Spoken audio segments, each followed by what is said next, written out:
ಹತ್ತಿ ಬೆಳೆಗಾರ ರೈತರೇ ಎಚ್ಚರ ಎಚ್ಚರ.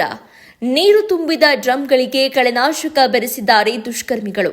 ಶಿರಾ ತಾಲೂಕಿನ ಹುಲಿಕುಂಟೆ ಹೋಬಳಿಯ ಕರೇತಿಮ್ಮನಹಳ್ಳಿ ಗ್ರಾಮದ ರೈತ ಕಾಂತರಾಜರ 3 ಎಕರೆ ಪ್ರದೇಶದಲ್ಲಿ ಬೀಜೋತ್ಪತ್ತಿ ಹತ್ತಿ ಬೆಳೆದಿದ್ರು. ಇನ್ನೇನು 1.5 ತಿಂಗಳಲ್ಲಿ ಬೆಳೆ ಕೈ ಸೇರಿ ಹಾಕಿದ ಬಂಡವಾಳ ಸೇರಿ 5 ಲಕ್ಷ ರೂಪಾಯಿ ಹಣ ಕೈ ಸೇರ್ತಾ ಇತ್ತು. ಭಾನುವಾರ ಎಂದಿನಂತೆ 2 ಡ್ರಮ್ ನೀರಿನಲ್ಲಿ ಔಷಧಿ ಬೆರೆಸಿ ಹತ್ತಿ ಗಿಡಗಳಿಗೆ ರೈತ ಕಾಂತರಾಜು ಸಿಂಪಡಿಸಿದ್ದಾರೆ. ಔಷಧಿ ಸಿಂಪಡಿಸಿದ ಕೆಲವೇ ಗಂಟೆಗಳಲ್ಲಿ ಹತ್ತಿ ಗಿಡಗಳು ಬಾಡಿ ಹೋಗಿವೆ. ಯಾರೋ ದುಷ್ಕರ್ಮಿಗಳು ಮೊದಲೇ ನೀರಿನಲ್ಲಿ ಕಳೆನಾಶಕ ಬೆರೆಸಿದ ಕಾರಣ ಈ ರೀತಿಯ ಅವಘಡ ಸಂಭವಿಸಿದೆ. ಇನ್ನೇನು ಕಷ್ಟಪಟ್ಟಿದ್ದಕ್ಕೂ ಲಾಭ ಬರಲಿದೆ ಎಂಬ ನಿರೀಕ್ಷೆಯಲ್ಲಿದ್ದ ರೈತ ಕಾಂತರಾಜು ಕಂಗಾಲಾಗಿದ್ದಾರೆ. ಹುಲಿಕುಂಟೆ ಹೋಬಳಿಯಲ್ಲಿ ಸಾವಿರಾರು ಎಕರೆ ಪ್ರದೇಶದಲ್ಲಿ ರೈತರು ಹತ್ತಿ ಬೆಳೆದಿದ್ದು ಇಂತಹ ದುಷ್ಕೃತ್ಯಗಳ ಬಗ್ಗೆ ರೈತರು ಸದಾ ಎಚ್ಚರಿಕೆಯಿಂದ ಇರಬೇಕು ಅಂತ ಮನವಿ ಮಾಡಿದ್ದಾರೆ. 1 ಗಂಟೆನಲ್ಲಿ ಔಷಧಿ ಹೊಡೆದ್ವಿ. ಔಷಧಿ ಹೊಡೆಯೋದಕ್ಕೆ ಮುಂಚೆ 1 ದಿವಸಕ್ಕೆ ಮುಂಚೆ ನೀರ್ ಹಿಡಿದಿಟ್ಟಿದ್ವಿ. ನೀರ್ ಹಿಡಿದಿಟ್ಟು ಕ್ರಾಸ್ ಮುಗಿದ ತಕ್ಷಣ ಊಟ ಮಾಡಿ ಔಷಧಿ ಮಾಡಿದ್ವಿ. ಔಷಧಿ ಮಾಡಿ 3 ಗಂಟೆಗೆ ಔಷಧಿ ಕ್ಲೋಸ್ ಆಯ್ತು. 4 ಗಂಟೆ ಬಂದ್ರೆ ಅಲ್ಲೇ ಗಿಡ ಅಲ್ಲೇ ಮನಗಿತ್ತು. ಈ ತರ ಹಿಂಗಾಗಿದೆ. ಇದು ಏನು ಯಾವ ದುಷ್ಕರ್ಮಿಗಳಿಗೆ ಮಾಡ್ಯಾರೋ ಏನೋ ಗೊತ್ತಿಲ್ಲ. ಈ ತರ ಈಗ ಆಗಿದೆ. ಕಳೆ ಔಷಧಿ ಅಂತ ಕಲ್ಪನೆ ಆಗ್ತಾ ಇದೆ. ಯಾವ ರೈತರು ಕೂಡ ಮುಂಚೆ ನೀರ್ ಹಿಡಿದಿಟ್ಟು ಮಾಡ್ರಿ. ಅವತ್ತು ಮಾತ್ರ ನೀರ್ ಹಿಡ್ಕೊಂಡು ಔಷಧಿ ಮಾಡಿ ಔಷಧಿ ಮಾಡ್ರಿ. ಯಾರೇ ರೈತ ಆಗ್ಲಿ 1 ದಿವಸಕ್ಕೆ ಮುಂಚೆ ಯಾರು ರೈತ ಮಾತ್ರ ನೀರ್ ಹಿಡಿದು ಯಾರೋ ಹೊಡೆಯಕ್ ಹೋಗ್ಬಾಡ್ರಿ. ನನಗಾಗಿರೋ ಯಾವ ರೈತರಿಗೂ ಆಗದ್ ಬೇಡ. ಯಾರ ದುಷ್ಕರ್ಮಿಗಳು ಎಷ್ಟು ದಿನದಿಂದ ಮಾಡಿದ್ರಣ್ಣ ಅದು? ಇದಾಲೆ 15 ದಿವಸ ಮಾಡ್ತಾ ಇದೀವಿ ಸರ್. ಇದೆಲ್ಲ ಬೆಳೆದ ಎಷ್ಟು ದುಡ್ಡು ಆದಾಯ ಬರೋದು? ಇದು ಕಮ್ಮಿ ಅಂದ್ರೆ 4 ರಿಂದ 5 ಲಕ್ಷ ದುಡ್ಡು ಬರೋದು. ನಾನು ಇಲ್ಲಿಗಾಲೆ 1.5 ಲಕ್ಷ ಖರ್ಚು ಮಾಡಿದೀನಿ. ಈ ತರ ಹಿಂಗ ಅನ್ಯಾಯ ಆಗಿದೆ. ಯಾವ್ದೇ ಕಾರಣಕ್ಕೂ ಯಾವ್ದೇ ರೈತರು ಮುಂಚೆ ನೀರ್ ಹಿಡಿದಿಟ್ಟು ಔಷಧಿ ಅದು ಗೊತ್ತಾಗ್ಲಿಲ್ಲ. ಸ್ಮೆಲ್ ಗಿಲ್ ಏನು ಬರ್ಲಿಲ್ವಾ ಸರ್? ಏನು ಬಂದಿಲ್ಲ. ಸ್ಮೆಲ್ ಬರೋದಿಲ್ಲ. ಅದು ಏನು ಬರೋದಿಲ್ಲ. ಅದು ಕಲರ್ ಇರಲ್ಲ, ಸ್ಮೆಲ್ ಇರಲ್ಲ. ಕಳೆನಾಶಕ ಅಂದ್ರೆ ಅದೇ ಆತರ ಇರುತ್ತೆ. ಹಂಗಾಗಿ ಈ ಕಳೆ ಔಷಧಿ ಬೆಳೆಸಿರೋದಕ್ಕೋಸ್ಕರ ಯಾವಾಗ ಸ್ಟಾರ್ಟ್ ಮಾಡಿರೋದು ಹೊಡಿಯಕ್ಕೆ ಅಂತ? ನೆನೆ ಬೆಳಿಗ್ಗೆ 1 ಗಂಟೆ ಇದ್ದ ಮಾಡಿದ್ವಿ. 1 ಗಂಟೆ ಇದ್ದ 3 ಗಂಟೆ ಕ್ಲೋಸ್ ಆಯ್ತು. 4 ಗಂಟೆಗೆ ಅಲ್ಲೇ ಗಿಡ ಅಲ್ಲೇ ಬರ್ನ್ ಆಗಿತ್ತು. ಹೆಂಗ್ ಗೊತ್ತಾಯ್ತು? ಅದೆಲ್ಲ ಸುಳಿ ಬೆಂಡಾಗಿ ಮನಗಿತ್ತು ಅಲ್ಲೇನೆ. ಯಾವ ತರ ಸುಳಿ ಬೆಂಡ್ ಆಗುತ್ತಣ್ಣ? ಇದು ಏನ್ ಬೆಂಡ್ ಆಗಿದೆ ಅದೇ ತರ ಬೆಂಡ್ ಆಗಿಬಿಡುತ್ತೆ. ಅದು ಈ ತರ ಬೆಂಡ್ ಆಗಿರೋದು ಮತ್ತೆ ಎದ್ದಾಳಲ್ಲ ಅದು. ಈ ತರ ಹಿಂಗ ಇದಾಗಿದೆ ಸರ್. ಅದು ಎಷ್ಟು ಎಕರೆಗೆ ನಾಟಿ ಮಾಡಿದ್ರಿ? ಇದು 3 ಎಕರೆ ಇದೆ ಸರ್. ಈಗ ಸುಮಾರು ನಮ್ಮ ಈ ಕಡೆ ಬಾಣಗೆರೆ ಸಾಕಷ್ಟು ಜನ ಬೆಳೆದಿದ್ದಾರೆ. ಸಾಕಷ್ಟು. ನಿಮ್ದು ಯಾಕೆ ಹಿಂಗ ಆಯ್ತು ಅಂತ ಅದ್ ಏನು ಅಂತ ಸರ್ ಗೊತ್ತಾಗ್ತಾ ಇಲ್ಲ. ಅದ್ ಯಾರು ದುಷ್ಕರ್ಮಿಗಳು ಮಾಡಿರೋ ಬದುಕಿದು. ಅದು ಗೊತ್ತಿರೋರು ಯಾರೋ ಮಾಡಿರ್ತಾರೆ. ಯಾರೋ ಮಾಡಿರೋದೇ ಉದ್ದೇಶ. ಈಗ ಎಲ್ಲರವು ಚೆನ್ನಾಗಿದ್ದು ನನ್ನ ಜೊತೆಗೆ ಹೊಡೆದಿರೋವು ಚೆನ್ನಾಗಿದಾವೆ. ಅದೇ ಔಷಧಿ ಹೊಡೆದಿದ್ದಾರೆ. ಅವತ್ ನೆನ್ನೆನೆ ಹೊಡೆದವ್ರೆ. ಅವರವೆಲ್ಲ ಚೆನ್ನಾಗಿದ್ದಾವೆ. ನಾನು ಔಷಧಿ ಅವ್ರು ಕೊಟ್ಟಿರೋದೇ ಹೊಡೆದಿದ್ದೀನಿ. ಈ ತರ ಹಿಂಗ ನಡೆದೋಗಿರೋ ಘಟನೆ ಇದು. ದೇವ್ರಿಗೆ ಗೊತ್ತು. ಯಾರು ಹೇಳಕ್ ಬರಲ್ಲ. ಯಾರ ಮೇಲೆ ಅನುಮಾನ ಇಲ್ಲ. ಯಾರ ಮೇಲೆ ಹೇಳೋಣ ಸರ್? ನಾನು ನಮ್ದೇನೆ ನನಗ್ ಕಾಣಲ್ಲ. ನಾನು ಯಾರ ಮೇಲೆ ಅಂತ ಅನುಮಾನ ಹೇಳೋಣ? ಕಷ್ಟಪಟ್ಟಿದ್ರಿ? ಕಷ್ಟಪಟ್ಟು ಮಾಡಿದ್ವಿ. ಈ ತರ ಹಿಂಗ ಅನ್ಯಾಯ ಆಗಿದೆ. ಕೈ ಬರ್ಬೇಕಾಯ್ತು. ಎಷ್ಟು ದಿನದೊಳಗೆ ಬರೋದು ಇದು ಸರ್? 1 ತಿಂಗಳು ಕ್ರಾಸ್ ಮಾಡಿದ್ರೆ ಮುಗಿದೋಗಿತ್ತು. ಅಲ್ಲಿಗೆ ನಾವು 1 ಬ್ಯಾಚ್ ಮುಗಿಯೋದು. ಕಮ್ಮಿ ಅಂದ್ರೆ 15 ಕ್ವಿಂಟಲ್ ಬೀಜ ಆಗೋದು. ಈ ತರ ಆಗಿತ್ತು. ಏನ್ ಮಾಡೋದು? ಇದು ಪರಿಸ್ಥಿತಿ ಹಿಂಗ ಆಗಿದೆ. ಬಹಳ ಕಷ್ಟ ಆಗ್ತದೆ. ಯಾಕೆಂದ್ರೆ ದಾಳಿಂಬೆ ಗಿಡಕ್ಕೆ ಔಷಧಿ ಹೊಡಿಬೇಕಾಯ್ತು. ಜೋನಿ ಬಂದಿತ್ತು ರೋಗ. ಅದರಿಂದ 2 ದಿವಸಕ್ಕೆ ಮುಂಚೆನೆ ನೀರ್ ಹಿಡಿದಿದ್ವಿ. ಡ್ರಮ್ ಅಲ್ಲಿ 200 ಲೀಟರ್ ಡ್ರಮ್ ಅಲ್ಲಿ 2 ಡ್ರಮ್ ಅಲ್ಲಿ ನೀರ್ ಹಿಡಿದಿದ್ವಿ. ಆ ನೀರ್ ಹಿಡಿದು 2 ದಿನ ಆಯ್ತು. ನೆನ್ನೆ ಸಾಯಂಕಾಲ 4 ಗಂಟೆಗೆ ಬಂದು ಕಾಂತರಾಜ್ ಅವ್ರದ್ದು ಜಮೀನಿದು ಅವರು ಲೇಬರ್ ಕರ್ಕೊಂಬಂದು ಔಷಧಿ ಹೊಡೆದವ್ರು 4 ಗಂಟೆಗೆ. 4 ಗಂಟೆಗೆ ಔಷಧಿ ಹೊಡೆದವ್ರು 6 ಗಂಟೆಗೆ ಅಲ್ಲಿ ಬಾಡ್ಬಿಟ್ಟೈತೆ ಎಲ್ಲ. ಆಮೇಲೆ ತಿರ್ಗಿ 6 ಗಂಟೆ 7 ಗಂಟೆ ಮೇಲೆ ಬಂದ್ ನೋಡಿದ್ರೆ ಎಲ್ಲ ಬಾಡ್ಬಿಟ್ಟ ಗಿಡ. ಅವಾಗ ಬಂದ್ ನೋಡಿದಾಗ ಏನು ಗೊತ್ತಾಗ್ಲೇ ಇಲ್ಲ ಏನಾಯ್ತು ಹಿಂಗೆ ಅಂತಾನ.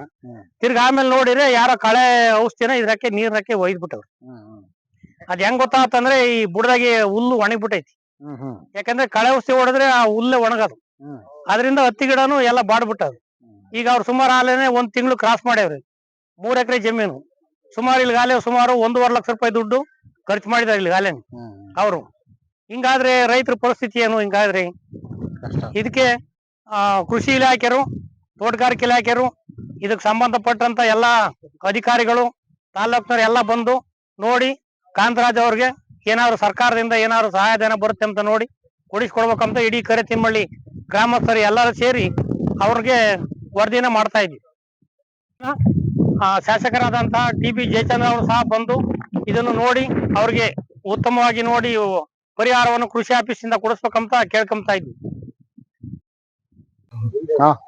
ಕರೆ ತಿನ್ಮೇಲೆ ಗ್ರಾಮಸ್ಥರಿಗೆ ಹೇಳೋದಿಷ್ಟೇ, ಯಾರು ಮನಸ್ಥಿತಿ ಇಟ್ಕೊಂಡು ರೈತರಿಗೆ ಈ ತರ ಅನ್ಯಾಯ ಮಾಡ್ಬೇಡ್ರಿ. ಯಾಕಂದ್ರೆ ಅವ್ರಿಗೆ ಮಾಡ್ದಷ್ಟೇ ನಾಳೆ ಇನ್ನೊಬ್ರಿಗೆ ಆಗುತ್ತೆ.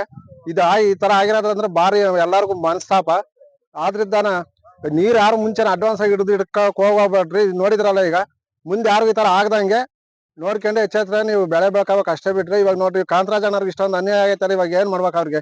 ಸರ್ಕಾರ ಯಾವ್ದಾದ್ರು ಇವ್ರಿಗೆ ಒಂದು ಒದಗಿಸ್ಕೊಟ್ರೆ ಅವ್ರಿಗೊಂದು ಅನುಕೂಲ ಆಗುತ್ತೆ. ಮುಂದೆ ಯಾರು ದ್ವೇಷ ಇಟ್ಕೊಂಡು ಈ ತರ ಮಾಡಕ್ ಹೋಗ್ಬೇಡ್ರಿ. ಯಾಕಂದ್ರೆ ದ್ವೇಷ ಇಟ್ಕೊಂಡ್ರೆ ಏನು ಸಾಧಿಸಕ್ಕಾಗಲ್ಲ. ಕೆರೆ ತಿಮ್ಮಳೆಗೆ ನೂರಾರು ಫ್ಲಾಟ್ಗಳಿದೆ, ಸಾವಿರಾರು ಫ್ಲಾಟ್ಗಳಿದಾವೆ ಇಲ್ಲೂನು. ನಮ್ಮೂರಲ್ಲಿ ಎಲ್ಲಾ ಹೆಚ್ಚಿಗೆ ಬೆಳೆದಂದ್ರೆ ಹತ್ತಿ, ದಾಳಿಂಬ್ರ ಬಿಟ್ರೆ ಇನ್ನೇನು ಬೆಳೆಯಲ್ಲ. ಇದೊಂದೇ ದುಡ್ಡಿನ ಬೆಳೆ ಬೇಕಾಗಿರೋದು. ಅದ್ರಿಂದಲೇ ರೈತರು ಮುಂದುವರಿಯಕ್ ಆಗತ್ತ, ಸಾಧ್ಯ ಇನ್ನೇನು ಮಾಡಕ್ ಆಗಲ್ಲ. ಅದ್ರಿಂದ ಹೇಳ್ಬಿಟ್ಟು ಕಾಂತರಾಜ್ ಅಣ್ಣವ್ರಿಗೆ ಅನ್ಯಾಯ ಐತೆ.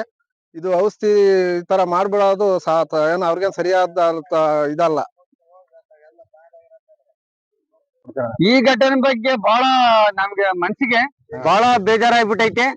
ಇಂಥದ್ದು ಇನ್ನ ಮುಂದೆ ಆಗ್ಲೂಬಾರ್ದು. ಇನ್ನ ರೈತರು ಅನೇಕ ಜನ ಇದಾರೆ ನಮ್ಮೂರಾಗ. ಎಲ್ಲ ಒಂದ್ 3-4 ಸಾವಿರ ಪ್ಲಾಟು ಹತ್ತಿ, ದಾಳಿಂಬ್ರಾಗೆ ಎತ್ತಿದ ಕೈ. ಆದ್ರೂನು ಅಲ್ಲೇದೆಲ್ಲ ಕೇಳ್ತಿದ್ವಿ ನಾವು, ಅಲ್ಲಿ ಹಿಂಗೈತೆ ಇಲ್ಲಿ ಹಿಂಗೈತೆ ಅಂತಾರ.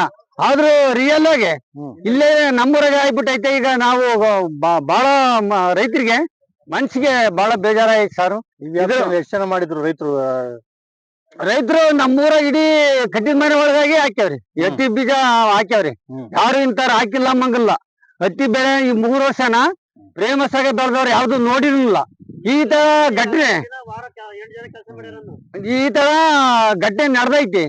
ಮುಂದೆ ಯಾವ್ದಿಂತದ್ ಆಗ್ದಂಗೆ ರೈತರಿಗೆ ಈ ತರ ಮನಸ್ಥಿತಿ ರೈತಂದು ಅಂತ ಬೇರೆ ಈ ತರ ಹಾಳು ಮಾಡ್ಬೇಕಂತ ಮಾಡ್ತಾರ?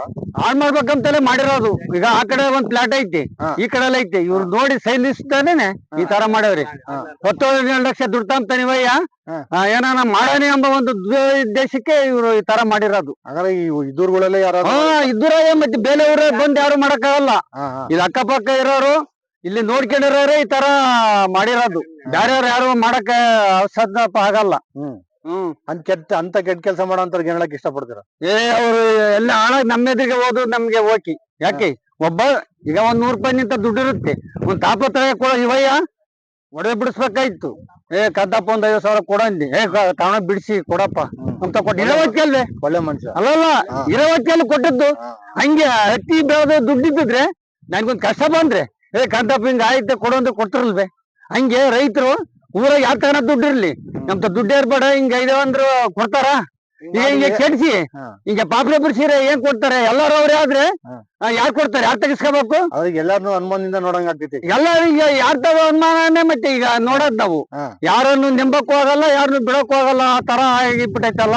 ನಾವು ಹೆಂಗ್ ಉದ್ಧಾರ ಆಗೋದು? ಈಗ ಈಗ ಐತಿ ನನ್ನವು 4 ಪ್ಲಾಟು 2,500 ಅಡಿಕೆ ಗಿಡ ಇದ್ದಾವೆ. ನಾವು ನೀರ್ ಹಿಡ್ದಿಪ್ಪೈತಿ ದೂರ ಅಂದ್ರ ಕರೆಂಟು ಯಾರು ಹೊಣೆ? ನಮ್ಮ ಈಗ 4 ಪ್ಲಾಟು ಇದಕ್ಕಿಂತ ಶಾನೆ ಇದಾವೆ, ಇದಕ್ಕಿಂತ ಜೋರಾಗಿದೆ ಹತ್ತಿ ಗಿಡ.